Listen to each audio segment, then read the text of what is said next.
C'était le 6 mars dernier. L'arrivée de familles ukrainiennes fuyant la guerre, les sirènes et les bombes. 4 mois plus tard, un choix s'impose, rester ou rentrer. 14 familles repartent vendredi. C'est le cas de Marta, professeure d'anglais.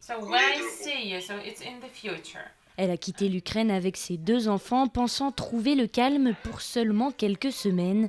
Mais 4 mois se sont écoulés sans que les enfants ne voient leur père.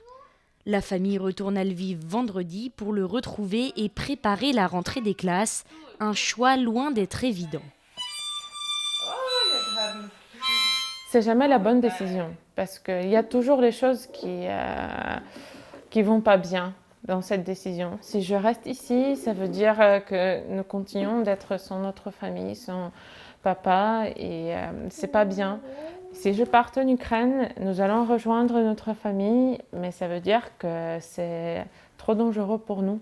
Alors dans chaque décision, il y a quelque chose qui ne va pas. Alors j'ai 3 sentiments très forts. Je suis contente, je suis triste et je pars. Si Marta a choisi de partir, d'autres, comme Valérie, s'installent pour une plus longue période en Vendée. Grâce au soutien des locaux, il a trouvé du travail dans une entreprise maraîchère.